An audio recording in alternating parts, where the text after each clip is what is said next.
Hello everyone and welcome to day 6 of the 2024 Advent of Code. A little bit of a tricky one today and we'll jump straight into it. We're going to be using Python to solve this. So the task today is that we have a map like this where the dots are clear space and these hashes are objects. And this right here, this caret, is our guard. And the guard moves in a straight line until they encounter a hash, and then they turn 90 degrees, and then they continue until they hit another one. And they'll move in a pattern like this. To there, to there, to there, there and there. And our job is to find how many tiles they walk over. This just goes into a little bit more detail. So I've copied over the example data here, and we're just going to load it in. So if we were to read from the file, it would look a bit like this. And if I was to strip the lines, it would look like this. And what I want to do is I want to store a sort of world map and then some information about that world map. So we could have something like this list, and I'm going to make this a list of lists for now. You could make it one long list and sort of use clever indexing to get what you want, but for this I'm just going to use a list of lists. And there's also some things that I want to know. So I want to know the world map. So the world map. I want to know its width.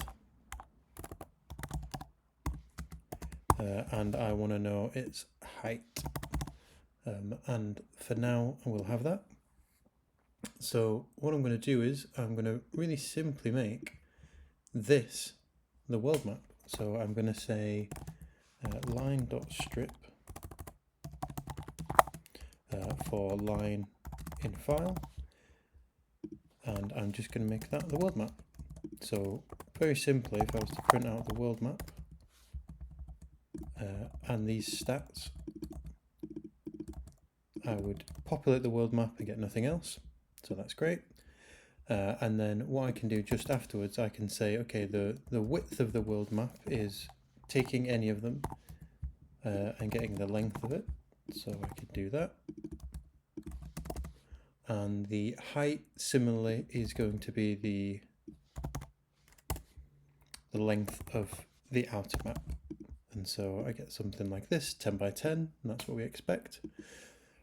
What I found easier, and this is just for me, maybe you could do this another way, but I decided to loop through and find the starting position and then replace it with a dot, and that just made things a little bit easier later on. And the way that I did that, I said for index y in the range of the world map height, so going through each of these individual rows, because we're storing them as a set of rows or a list of rows. I want to check to see if this caret symbol, which is the guard, is in that row, which I can get here. And if it is, I'm going to find what index it's at, which I do with this, and I can use this built-in method, index. So now I know the x and y coordinate of it, and I'm just going to replace it in the world map. So I'm going to say, well, actually what I'm going to do is I'm going to recreate this this line, and I'm going to replace it back in. So you'll see here, so world map on the IDXY line, I'm going to make that equal to the same thing, but with a replacement of the caret with a dot. And you might be thinking, okay, why did you bother storing the IDX value? Well, that's because it's important to note the starting position of the guard. So I'm going to call that starting position, and I'm going to make it a tuple like this. And just so it's accessible everywhere, I'm going to pop that there. So now, if I was to print these things out, Oh, I've got a little typo somewhere. So in the range, world map, if it's, this is world map, not world map height. There we go. And so we have the map, and we have that it's 10 by 10 and 4, 6. And if we check here, it's 4, 6, so 0, 1, 2, 3, 4, 0, 1, 2, 3, 4, 5, 6, that's there. And then later on when we're dealing with things, it's just a map like this, and we can just move the guard along. Great, so I'm not going to print these out anymore. And what I'm going to say is I want to make a function that's going to check about that's going to loop over this. And the way I'm going to do this, I'm going to say while true. And we're going to build up the rest of our functions later, but this is going to be used in part 2 as well. But I'm going to say while true, something that I want to find would be the get the next potential guard position. And for this, we'll need to know the guard's current position.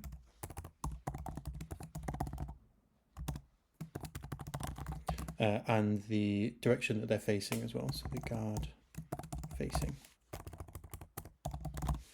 And so that will give us the next potential position. So I'm just going to copy that. Which we're going to define these things in a minute. Actually, I'm going to write them here. So the guard's current position for us is going to just be the guard's starting position. He starts facing north, so north. And that's all we need for just now. We're going to get the next position, which is going to be so say we were at here 4, 6, and he's facing up north, then it would be 4, 5, because Y is increasing going down the page here, so here. And then we're just going to get them all. And if it's a dot, we're just going to move him. If it's a hash or an object, we're going to rotate and then run it again. So if the we need to get the actual object first. So the object in front of guard is going to be the world map at get the Y first, and then get the X. Because remember, in each of these is a Y slice, and then we move along it to find the X part that we want. So this here is going to tell us if it's a dot or a dash. And just to show that a little bit, we've not actually implemented this yet, so I'll show it in a moment. And I'm going to say if the object in front is equal to a dot, we've got that case, and we know that's just going to move them forwards. And then we've also got the case where there's a hash. Oops.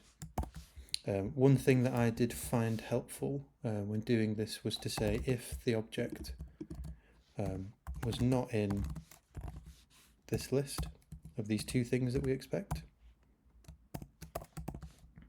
then to raise an exception. And that would just help me out when debugging. And this should never run. This should never be triggered, sorry. Then we should always get dots and hashes because that's all that's in here. But for whatever reason there was an issue, I can just be confident we've got only these two things. So if it's a dot, we just want to move them forward. So we could say the current position is equal to the next potential position. And if not, then we want to rotate. So the way we're going to rotate is we want to get the next direction. So it's going to be north, then east, then south, then west. And the way that I'm going to store this is just as a list, and we're just going to cycle through them. And a nice way to do that is just to store it up here. Directions. check this, because we know as we cycle through, we're always only turning 90 degrees clockwise, and this would be the only way to do it. So we would say, okay, let's get we'll call it directions actually, or orientations, or whatever you prefer. If we get the index of the current one, so the way the guard's facing currently, so say that's north, that'd be 0, but it might be south. And then we want to get the next one, so the next direction ID, or index, sorry, is going to be this one, plus 1. But then what happens if we're at this one? So 0, 1, 2, 3, 4 doesn't exist here. We have to wrap around back to 0. And the way we do that is with the modulo, operation. And that's modulo 4 in this case, but it's the modulo the length of the directions. Say later we want to allow them to move in 8 directions rather than 4. We wouldn't have to change this code. You know, if we just put 4, that would work for this. But I think it's good to get into the habit of doing something like this.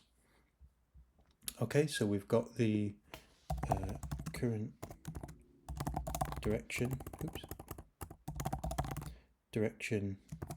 index, and we're going to use that here. No need to repeat. Current direction index, go 1 along, and now we have the next direction.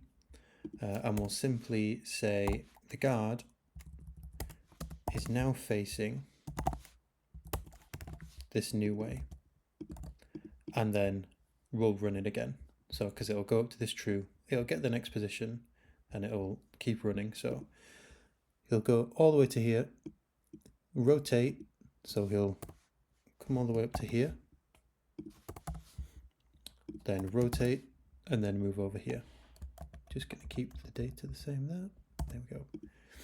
Now, the next thing we need to do is to implement this. So I'm going to do this just up here. And that's going to take in a current position and the way they're facing. And the way that I'm going to do this is using a match, which is just like a switch statement. And it all depends on the guard, the way the guard's facing. So if they were to be, I think I need to return this. Oh no, sorry, I'll return inside here. So if they were facing north, for example, then I'd want to return the same position, but moved 1 into the north direction. And the way that I've chosen to do this is to take both of the coordinates and add 1. North, no, -1. Yeah, because as we go north, y is decreasing, so that's there. And very similarly for the other cases, which I'm just going to copy over. And so in the east case, we move x across. South, we move, we're increasing in the y direction, and west, we're decreasing in the x direction. And so this gets the next potential place, the next potential position. We get that object, and then we check to see if it's either of these two things. We stop when the guard has moved off of the area, off of the map.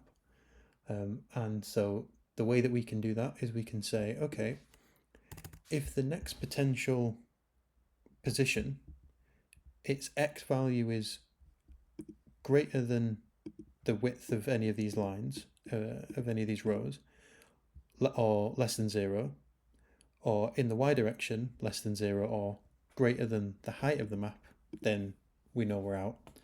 And okay, so let's do that now. Let's check when they leave.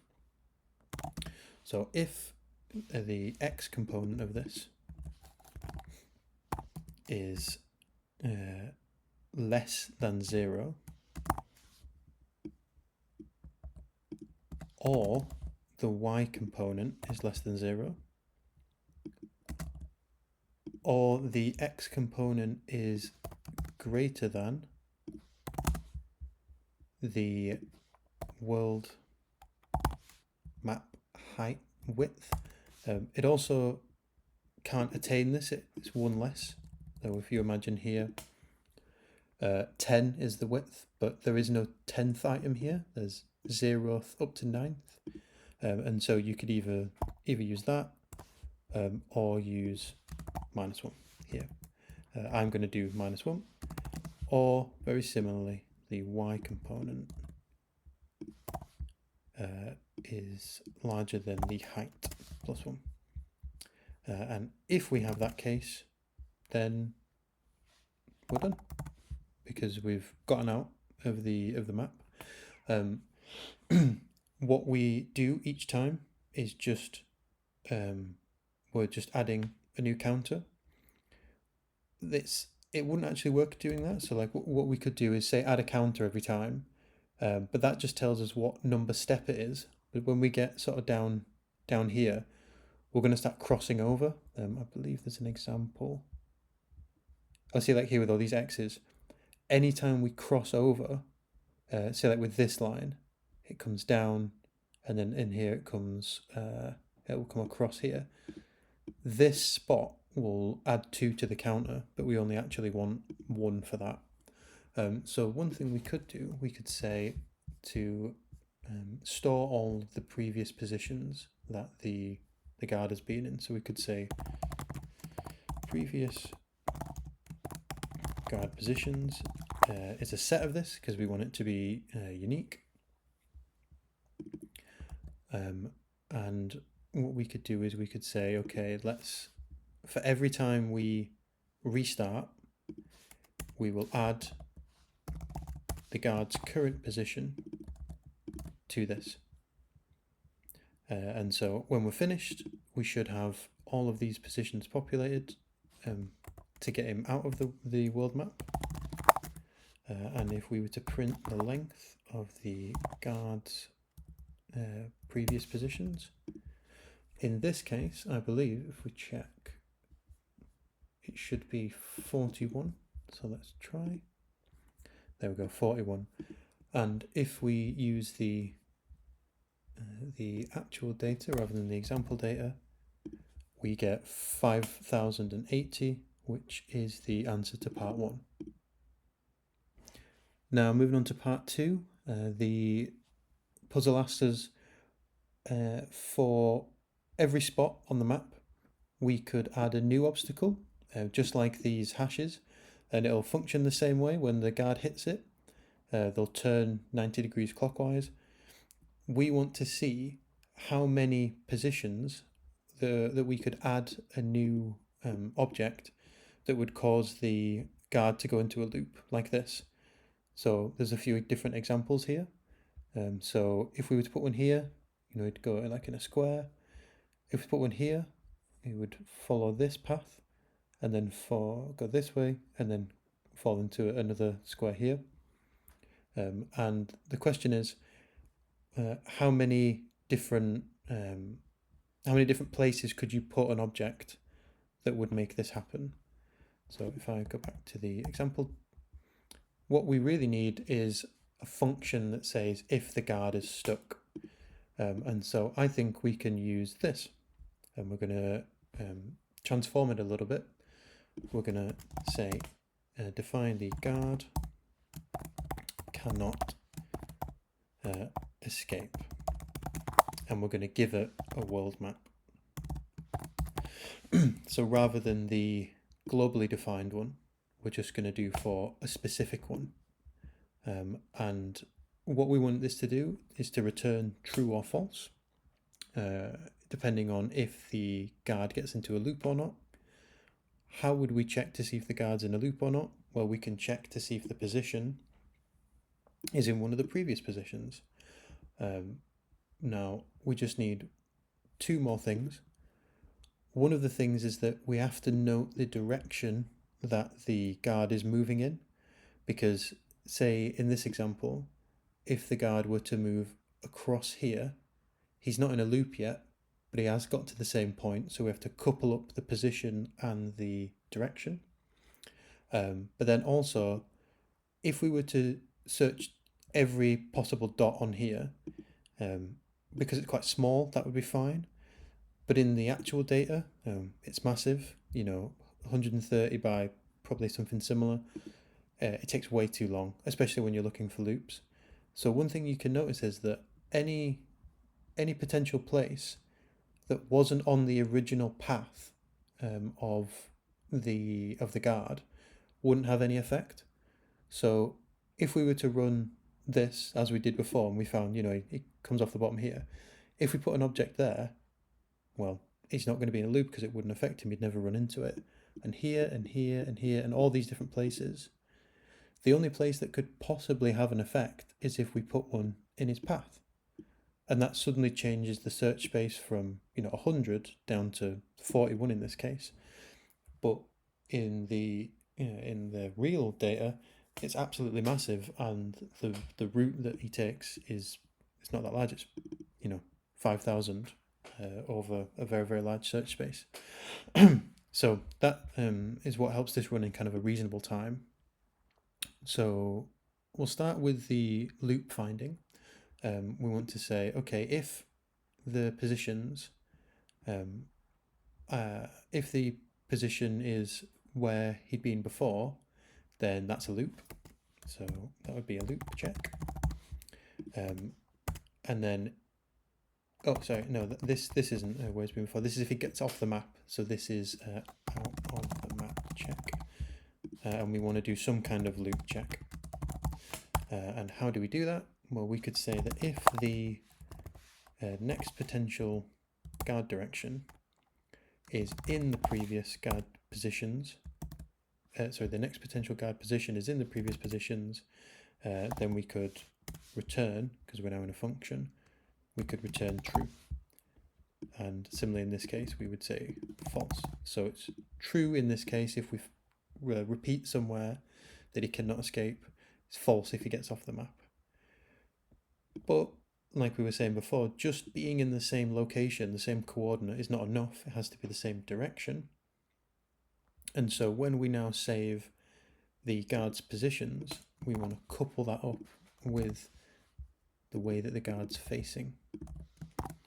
And so then we will check to see if the way that the guard is facing, this tuple, which is this is a tuple, this whole thing is a tuple, and this is a tuple, so the position, the coordinate, and the direction. If it's in here, then return true. And for it will be helpful later on to return the positions of the guard, because of what we said earlier about how we don't want to check the whole search space, but I'll show you that in a minute. We'll remove part one. Part two is going to look something like this. So it's going to get the possible positions that the object could be in. So possible object positions.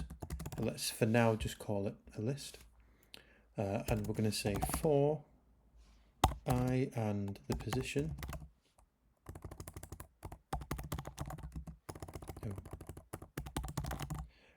Enumerate here, just because I want to give some output. So I want to say, do you know what? Let's do this organically. We won't have that. Just the positions. We want to check if we were to take that position, which is an X and a Y value, so X and a Y value,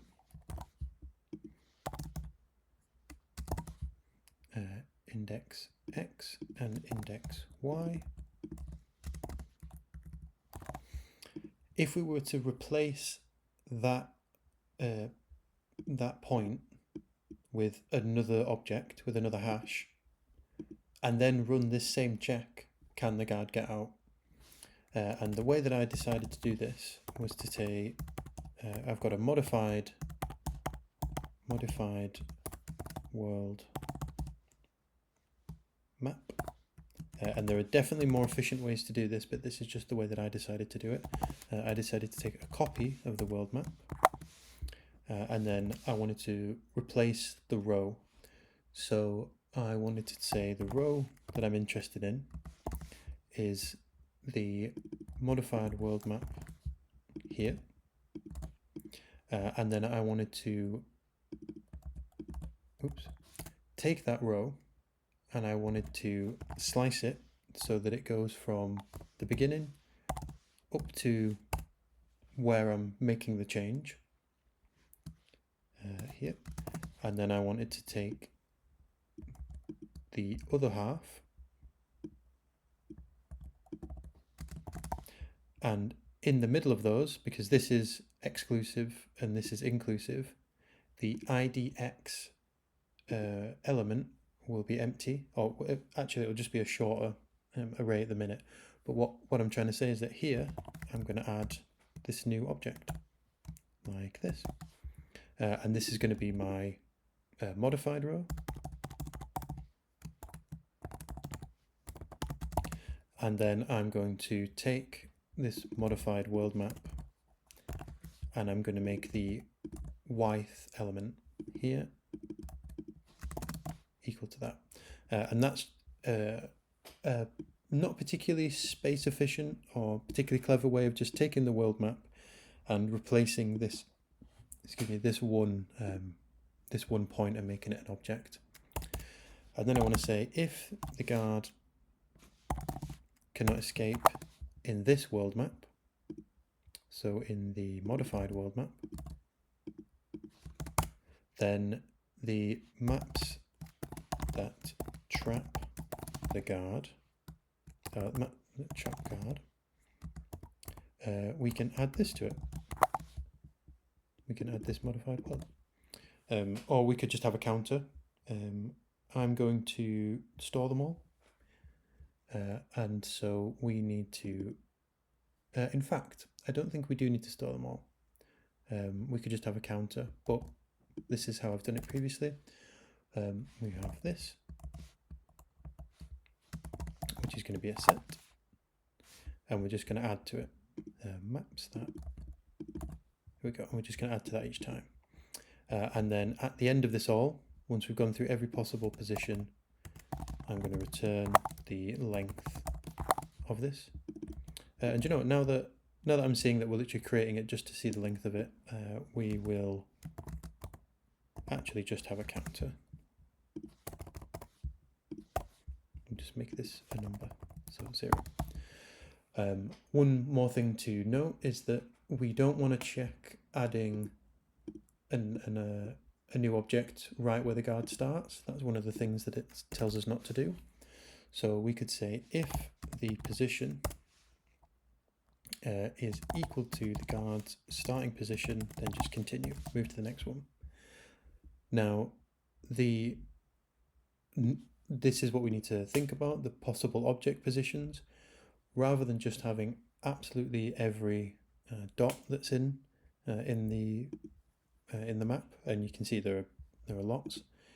We actually want to have just what was on the guard's path for the first time round, and conveniently that's what we're storing here, so it would be nice to return that.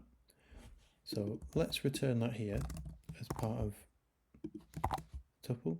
I'm not 100% sure if you can just return like that, but since I've not tried it out, I'll just do it like this. And so now this function has two parts, 0 and 1 part. So when we check if it can or cannot escape, we have to be checking the first part. But that means quite nicely we can run it once on the original world map, and then we can just take the second component, and that should be able to run nicely. I'm going to add a small index counter that goes up. That's why I had this enumerate.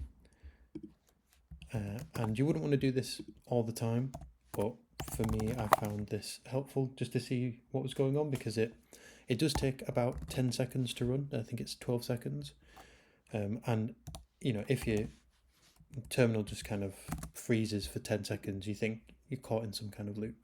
So it's handy to see this. So I have I of this many just to see. So I'm not actually calling part 2. And what should happen is that I'll call part 2, which will give us the number of maps that trap the guard, and then I'll just print the answer. So for the example, which we are loading in, we're going to get an error here. So let's look on line 88. IDX. So these are not being stored as integers. So in the position, which we get from here, these are not being stored as tuples of integers.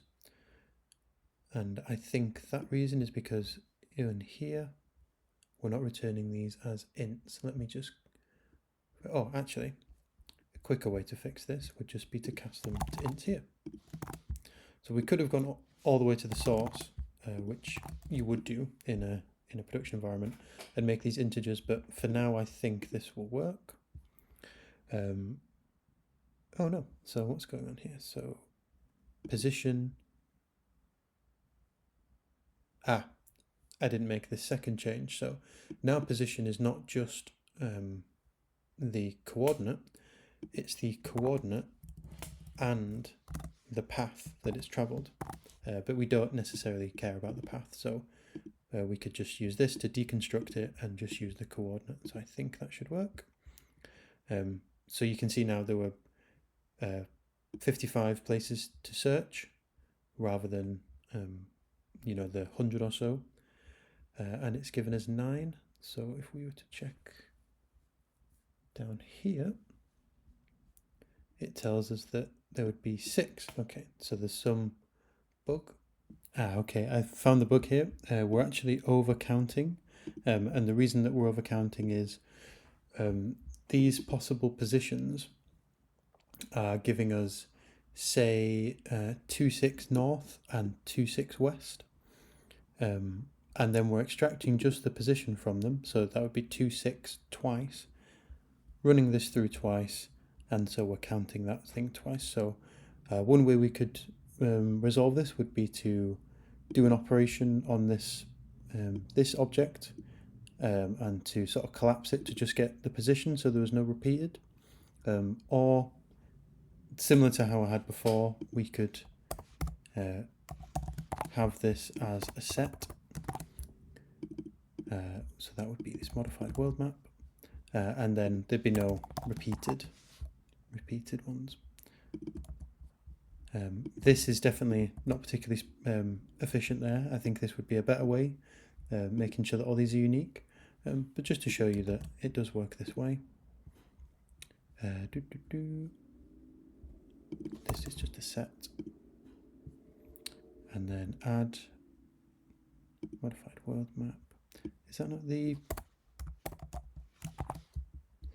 modified world map? Unhashable list.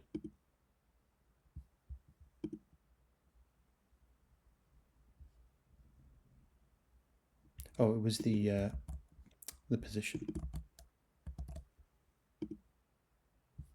1, 2, 3, 4, 5, 6. So it's these 6. So this is not a very good name. It would actually be the positions that create the maps that cause the guard to be trapped. But this is good enough for now. And so that gives us 6. And so we want the length of this. And I'm not going to print out the positions here. This was a little bit of debugging I was doing. Like that.